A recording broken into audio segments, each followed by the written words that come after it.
Assalamualaikum warahmatullahi wabarakatuh. Nama saya Muhammad Denia Haikal bin Abdul Aziz, nombor metrik C23B0788 dari kelas SCW1. Hari ini saya akan membincangkan tentang cabaran bahasa Melayu dalam kalangan generasi muda.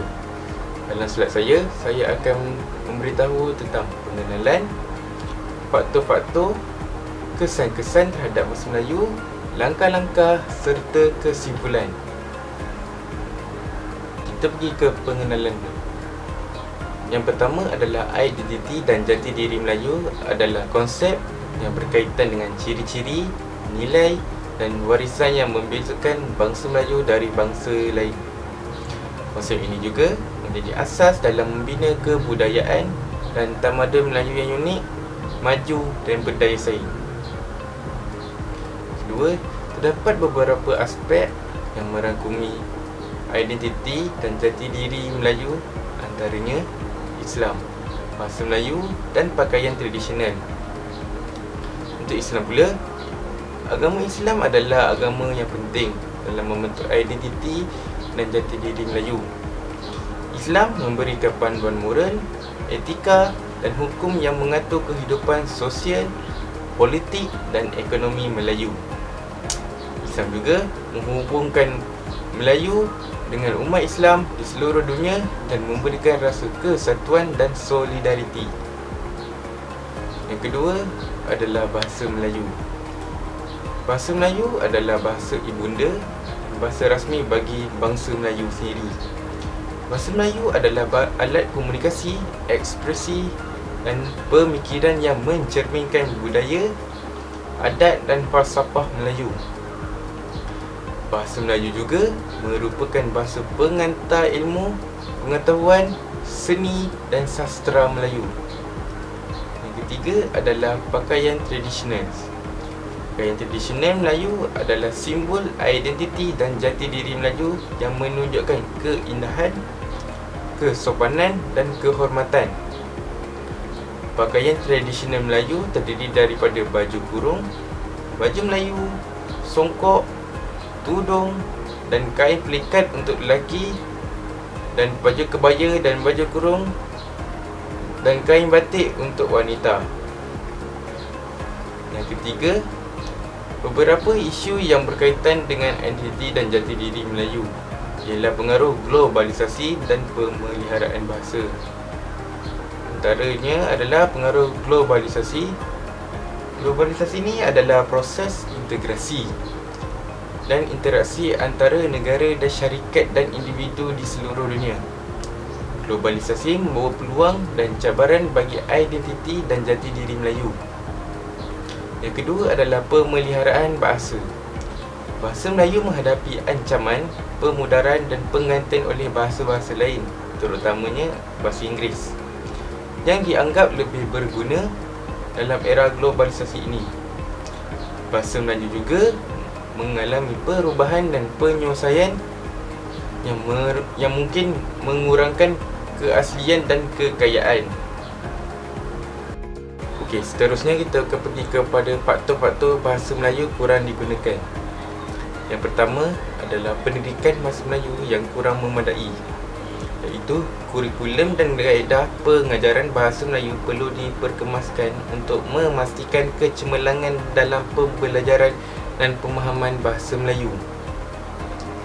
Pelajar perlu didedahkan kepada bahasa Melayu yang berteraskan ilmu pengetahuan, seni dan sastra. Yang kedua adalah penggunaan bahasa Inggeris yang mendominasi. Penggunaan bahasa Inggeris sebagai bahasa utama dalam bidang perniagaan, teknologi, media massa sering mengabaikan penggunaan bahasa Melayu. Bahasa Inggeris dianggap lebih berguna dalam era globalisasi dan memberikan kelebihan kompetitif dan peluang pekerjaan. Seterusnya, pengaruh media sosial dan teknologi. Media sosial dan teknologi memainkan peranan besar dalam kehidupan masa kini. Namun, terdapat kecenderungan untuk menggunakan bahasa Inggeris atau bahasa lain dalam platform ini, menyebabkan kurangnya pendedahan dan penggunaan bahasa Melayu dalam persekitaran digital. Terusnya kita akan pergi ke kesan-kesan negatif pengabaian bahasa Melayu. Yang pertama adalah penurunan status dan kepentingan bahasa Melayu dalam masyarakat. Bahasa Melayu sebagai bahasa kebangsaan dan bahasa rasmi tidak dapat penghormatan dan pengiktirafan yang sewajarnya. Bahasa Melayu sering dipandang rendah atau dianggap kurang penting daripada bahasa Inggeris atau bahasa lain. Seterusnya, kehilangan keunikan dan kepelbagaian bahasa, iaitu bahasa Melayu tidak dapat mengekalkan warisan budaya dan sejarah yang terkandung dalam peribahasa, pantun, sajak dan karya-karya sastera. Bahasa Melayu juga mengalami perubahan dan penyesuaian yang mungkin mengurangkan keaslian dan kekayaannya. Yang ketiga, penurunan kemahiran berbahasa dan daya saing komuniti berbahasa Melayu.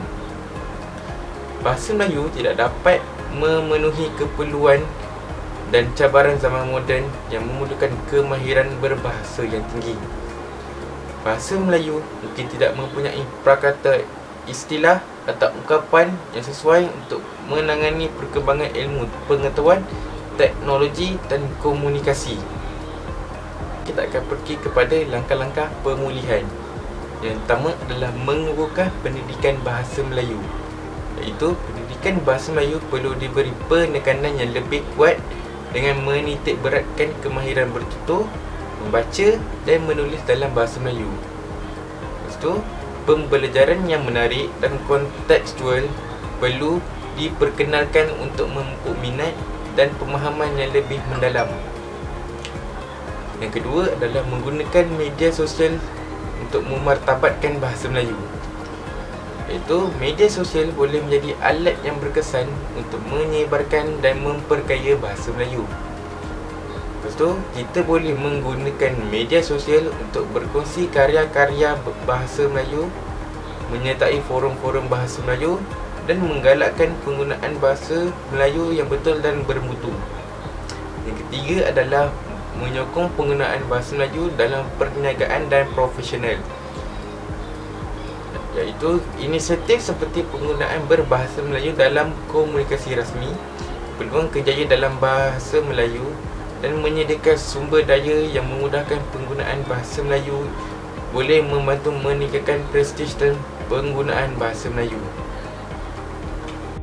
Dan kesimpulan, bahasa Melayu menghadapi ancaman semakin tertinggi dan kurang diminati oleh generasi muda disebabkan oleh cabaran-cabaran seperti pendidikan bahasa Melayu yang tidak memadai, dominasi penggunaan bahasa Inggeris dan pengaruh media sosial serta teknologi.